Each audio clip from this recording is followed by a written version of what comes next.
So next we have Team Luigi, Stephanie Taylor, Sean Lundy, and their mascot. So hi everyone, I'm Sean Lundy, and this is Dr. Stephanie Taylor, and Jonathan couldn't be here with us today, but on behalf of everyone, I'm really excited to get here today and introduce you guys to LUIGI, which is a smart healthcare decisions platform. So over our time at the center, we spent a lot of time talking to patients, and the same kind of issues and same problems kept coming up. And I was talking to one woman named Kate. She said something that a lot of other people have said tonight, and she said, you know, there's just not enough time.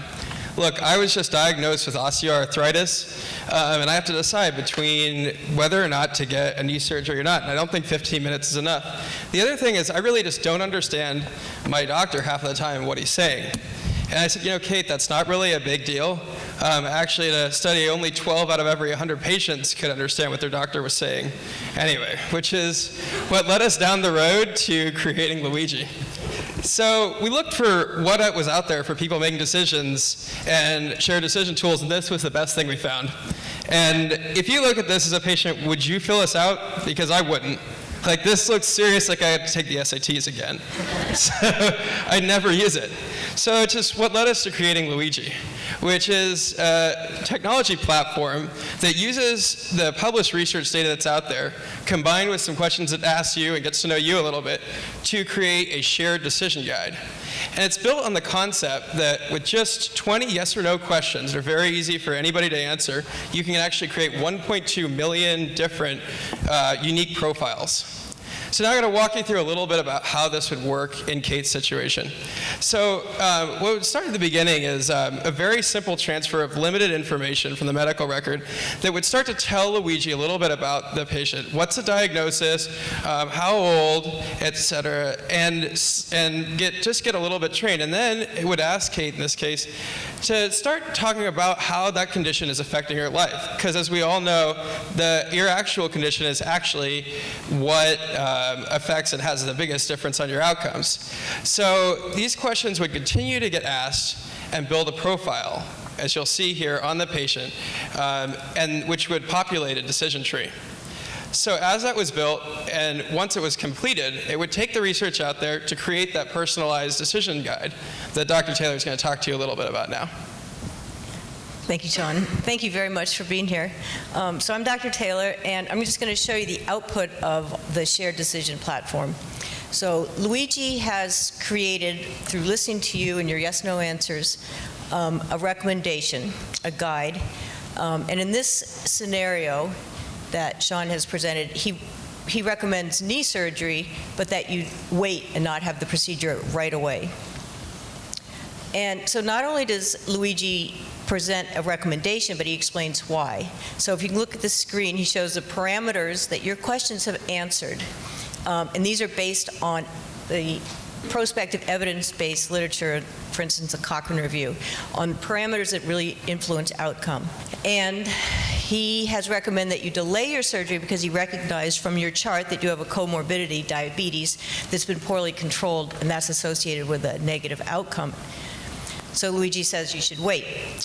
Not only does he give you a recommendation in the here and now, but he looks at how you might feel down the road with your decision.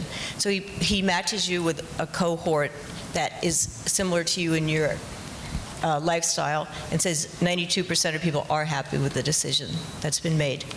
And then finally, LUIGI generates a checklist for you to take to your appointment with your doctor so you can optimize the time you do have in your appointment. Make sure that you cover the issues that are important to you.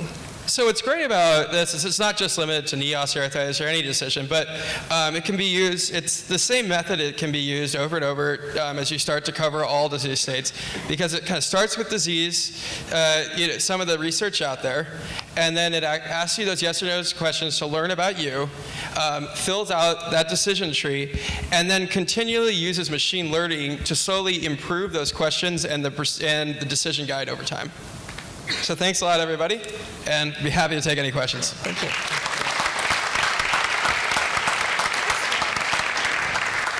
So I have two questions. One is the trust factor in what I as a patient, am relying on when I answer Luigi's questions? How do I know that Luigi is smart enough to give me what I really need to know?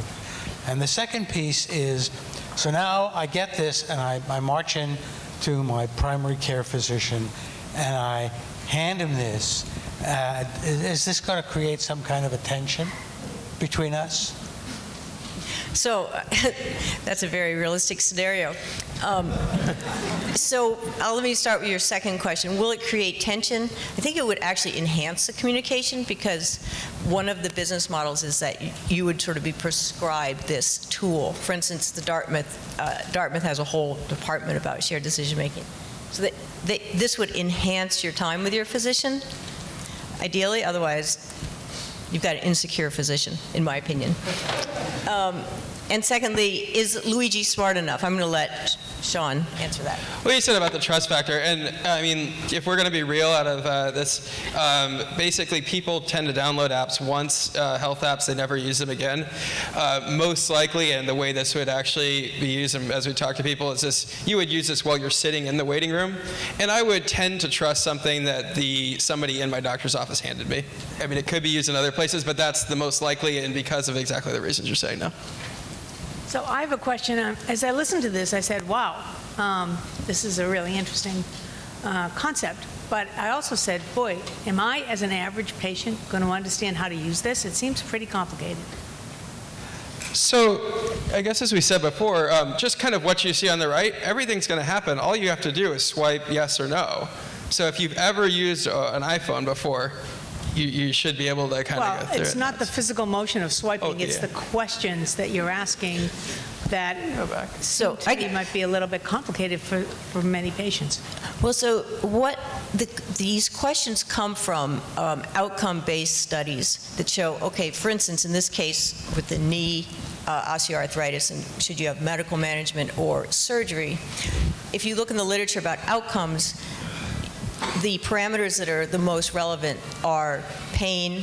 So what is your degree of pain? How much does that pain impact your activity? How much is your lessened activity impacting your functioning?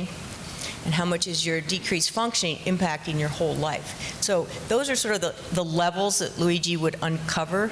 But the actual questions that you would answer are things like, are you taking sick days off of work because of your pain? So that would address the function question. Or can you walk, is your pain keeping you from spending time with your family and friends?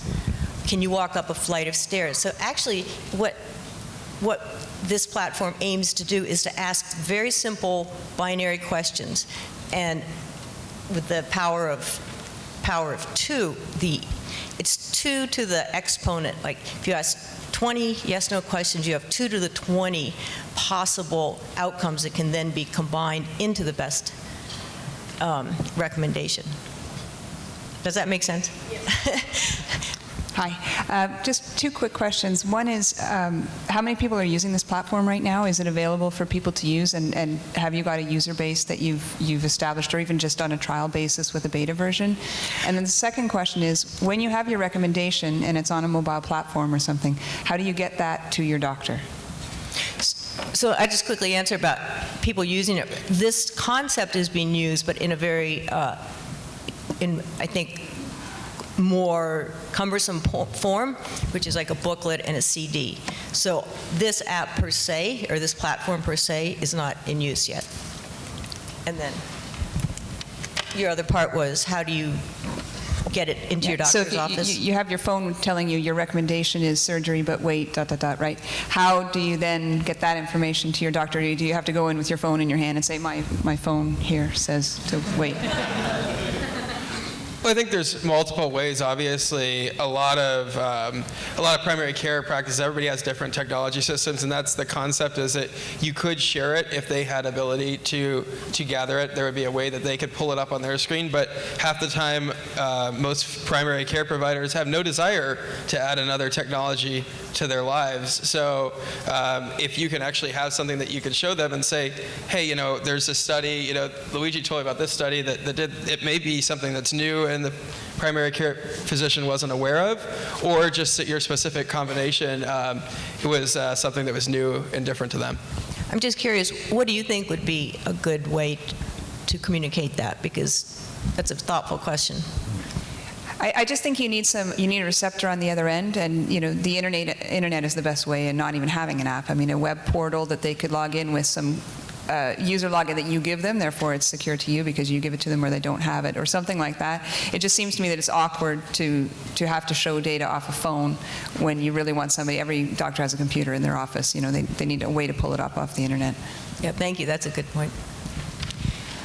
What happens to the data that the user puts in? Is it just on their phone only, or is it part of a data pool? So that's a great question. And what happens, and that's where this kind of machine learning algorithm and component comes at, is that when you talk about this, the way that you start is with existing research. So we know that if somebody answers the questions this way or that way, it's going to lead to this outcome. But the problem is we don't know were those bad questions to start with. Because a lot of times you might have 20 questions out there and only 10 of them were actually good questions. So using the data as people actually answer will overall tell you which are better or worse questions, or which questions need to be improved. So that the data is collected on that sense in an anonymized format so that it can help improve the decision guides. But the individual user data, what happens to that? So that's a good question. So with your consent, with the patient consent, it can be fed back into this machine learning tool to make the questions smarter and smarter. And the way it would come in, we talked about just that first part of coming in from the ER. That's a one-time push of saying 59-year-old female, et cetera, et cetera. That's a one-time push that would then go out. And so it's not really tied to an individual? No. So any questions from the audience? Wait, I have another question. Just one quick one. How does the patient even find out about this? You guys ask great questions. So there are a number of ways. One, again, I keep quoting Dartmouth because they've been working on this. So they actually prescribe.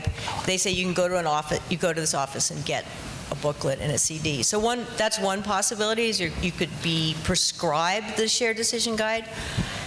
Or, Sean? Yep. I mean, there's a couple. I mean, one is, like we said, it may be actually used in a clinic. And the other thing is that, at this point, WebMD is not really that great, but that's what people use to make a lot of their decisions. So maybe they'll be going there and using that through a site like that. Actually, if you go to the AHRQ website, the government website, they're working on, they have a beginning shared decision guide for, I think, prostate screening. But so people are sort of beginning to look for these sorts of things.